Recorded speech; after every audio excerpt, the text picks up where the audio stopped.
Yo, yo, yo, yo, yo, guys, Colton Mush here, and welcome to a $500 gaming PC build. I have not uploaded a PC build in a very long time. A lot of you guys have been telling me in the comments, get back to making your PC builds, get back to making your PC builds.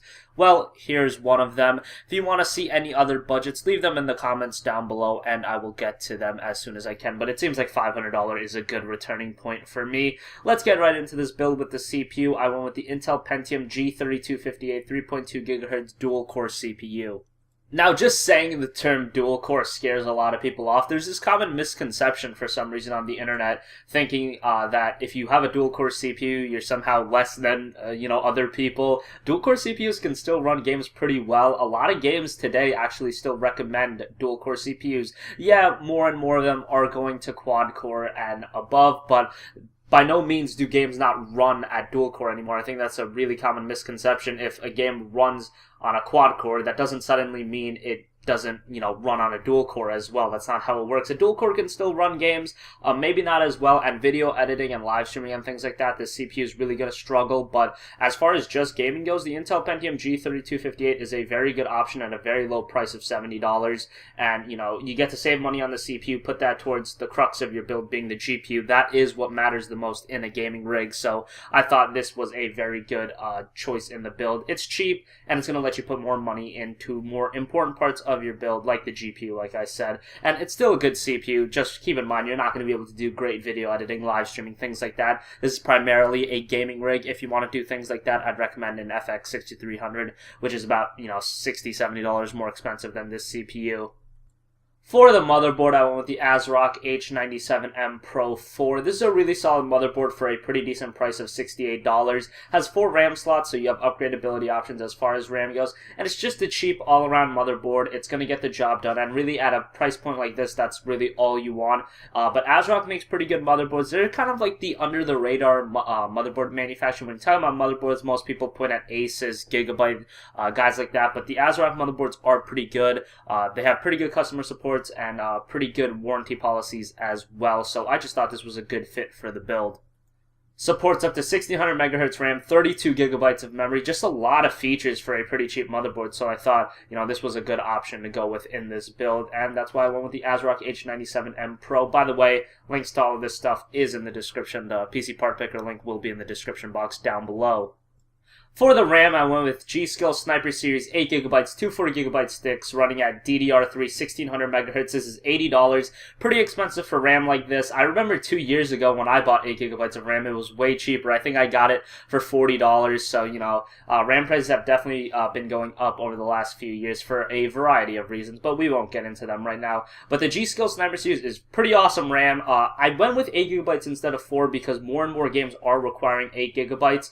Still, some of the other games you can get by with 4GB, no problem, but newer games like Mordor and Alien Isolation, they tend to struggle with 4GB, and a lot of you guys in the comments section are like, put in 8GB, put in 8GB, so I just thought, whatever, we'll throw in 8GB of RAM in this, kind of hamper some other stuff, but hey, 8GB is a very good option in the build, and $80 isn't too bad. I mean, in the past, it's been as high as $95, so at least it's come down a little bit, in 2014 in the fall. For storage, I went with Western Digital Caviar Blue 1TB. It's a 1TB hard drive, 7200 RPM.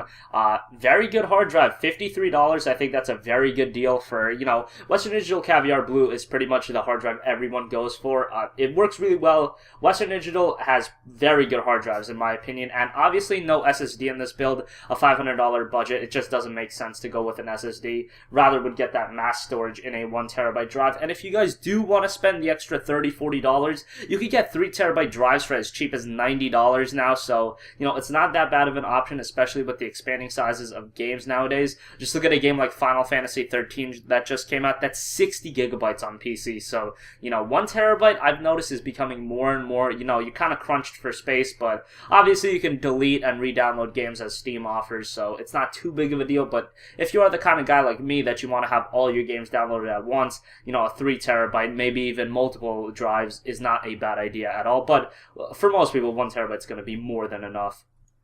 For the power supply, I went with the EVGA 500 watt 80 plus bronze certified power supply, $48. $15 mail-in rebate brings this down to $33. Very solid power supply from EVGA. Kind of underrated power supplies. EVGA doesn't get a lot of notoriety for their power supplies. They're more known for their GPUs, but this power supply is very good. It's 500 watts for a very cheap price, and it's 80 plus bronze certified. It's going to be able to power the build no problem. The CPU uses very little power, and the video card, you guys are going to find out soon, doesn't use a lot of power either. So this 500 watt was a decent option for the build. For the video card, I went with the MSI Radeon R9 270X 2GB twin Frozr video card. $140 after a mail-in rebate. Thought this was very good. The 270X can run most games at around 1600 by 900p, and even at 1080p, some games it is going to struggle at, like Witcher 2 maxed out Metro Last Light, games like that. You will have to turn down the settings, but for $140, I thought this was a very good option in the build. It runs games a lot better than the PS4, and this system's price isn't that much higher than a PS4. Now, obviously, with the PS4, you're going to have to pay to play online, things like that, so, I'm not trying to get into a console versus PC war right now, so we'll move along. The R9 270X is a very good video card, 2 gigabytes of video buffer. Like I said, most games at 1600, 900p, even 1080p, just, some of the higher end games at 1080p are going to struggle. Finally, for the case, I went with the Antec 302. This is a solid mid-tire case for the build, $50 after a $15 mail-in rebate. Antec makes really solid cases, although a tad plain at times. The interior is more important than the exterior, in my opinion, so I thought this was a really case to go with in the build. Thanks for watching this video, guys. Remember to hit that subscribe button, like this video, comment down below if you want me to cover a different budget, a different region, a different video topic at all. Just leave a comment down below, and I will talk to y'all later. Peace.